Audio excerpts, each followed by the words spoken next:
नमस्कार दोस्तों, स्वागत है आपका हमारे YouTube चैनल हम ज्ञानी बुद्धा पर। दोस्तों, सोहन एक छोटे से गांव में रहने वाला युवक था जिसने बचपन से ही गरीबी और कठिनाइयों का सामना किया था। उसकी मां एक सिलाई का काम करती थी और पिता किसान थे। घर की आर्थिक स्थिति बहुत खराब थी, लेकिन सोहन का सपना था कि वह बड़े शहर में जाकर पढ़ाई करे और एक सफल इंसान बने। सोहन ने अपनी 12वीं कक्षा पास कर ली थी, लेकिन आगे की पढ़ाई के लिए पैसे नहीं थे। वह पढ़ने में बहुत होशियार था, इसलिए उसके शिक्षक ने उसे स्कॉलरशिप के लिए आवेदन करने की सलाह दी। सोहन ने कई जगह आवेदन किया और आखिरकार उसे एक कॉलेज में प्रवेश मिल गया। वह खुश था, लेकिन उसे पता था कि यह सिर्फ शुरुआत है।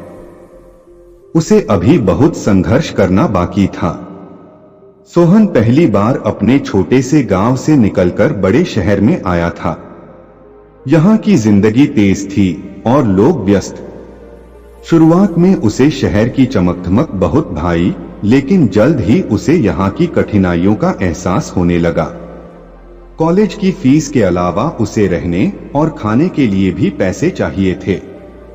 वह दिन में कॉलेज जाता और रात में एक होटल में वेटर की नौकरी करता। यह जिंदगी उसके लिए आसान नहीं थी, लेकिन वह जानता था कि यह सब उसके सपनों को पूरा करने के लिए जरूरी है। सोहन की जिंदगी में एक समय ऐसा भी आया जब उसे लगा कि वह अब और नहीं कर पाएगा। उसके पास खाने के लिए पैसे नहीं बचे थे और वह कई रातों तक भूखा सोया। लेकिन उसने हार मानने की बजाय अपने दोस्तों और प्रोफेसरों से मदद मांगी। उसकी ईमानदारी और मेहनत देखकर कुछ लोगों ने उसकी मदद की। एक दिन सोहन की मुलाकात एक मोटिवेशनल स्पीकर से हुई, जिसने उसकी जिंदगी बदल दी। उस स्पीकर ने कहा, परिस्थितियां चाहे कितनी भी कठिन क्यों न हो, हमें अपनी खुशी का स्रोत खुद बनना चाहिए। इस बात ने सोहन के जीवन में एक नया मोड़ ला दिया। सोहन ने महसूस किया कि खुशी बाहरी परिस्थितियों पर निर्भर नहीं करती, बल्कि हमारे अंदर होती है।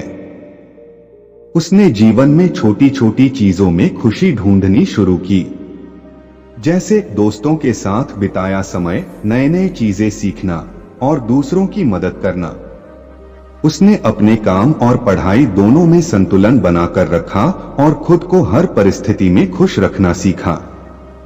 सोहन की मेहनत रंग लाई और उसने अपनी पढ़ाई पूरी कर ली। अब वह एक बड़ी कंपनी में अच्छी नौकरी कर रहा था। उसकी आर्थिक स्थिति सुधर चुकी थी और उसने अपने माता पिता को भी शहर में बुला लिया था। लेकिन सबसे महत्वपूर्ण बात यह थी कि उसने खुशी के सही मायने समझ लिए थे। अब वह सिर्फ पैसे या पद के लिए नहीं, बल्कि अपने अंदर की खुशी के लिए काम करता था। उसने जीवन में यह सीख लिया था कि चाहे परिस्थिति जैसी भी हो, हमें अपनी खुशी खुद चुननी होती है। सोहन अब खुद भी एक मोटिवेशनल स्पीकर बन चुका था। वह दूसरों को अपनी कहानी सुनाकर प्रेरित करता था और उन्हें सिखाता था कि कैसे जीवन में कठिनाइयों का सामना करते हुए भी खुश रहा जा सकता है। उसकी कहानी से बहुत से लोग प्रेरित हुए और उन्होंने अपने जीवन में खुशी ढूंढनी शुरू की। तो दोस्तों, सोहन की कहानी यह सिखाती है कि जीवन में कठिनाइयां हमेशा आती रहेंगी, लेकिन हमें उन्हें अपनी खुशी का कारण नहीं बनने देना चाहिए। खुशी हमारे अंदर होती है और हमें इसे हर हाल में बनाए रखना सीखना चाहिए। जब आप अपने मन को स्थिर और खुश रख पाते हैं, तो कोई भी कठिनाई आपको हरा नहीं सकती। इस कहानी का मुख्य संदेश यह है कि जीवन की परिस्थितियां चाहे जितनी भी कठिन क्यों न हो, हमें खुद को खुश रखना सीखना चाहिए। खुश रहने का असली मतलब बाहरी चीजों में नहीं, बल्कि अपने अंदर की शांति और संतुष्टि में होता है। तो दोस्तों, उम्मीद करता हूं कि आपको यह कहानी पसंद आई होगी। ऐसी और कहानी वीडियो पाने के लिए हमारे चैनल हम ज्ञानी बुद्धा चैनल को सब्सक्राइब करें और वीडियो को लाइक करें। अपने दोस्तों के साथ शेयर करें। मिलते हैं फिर किसी नई कहानी वीडियो के साथ, तब तक अपना ख्याल रखें। नमस्कार।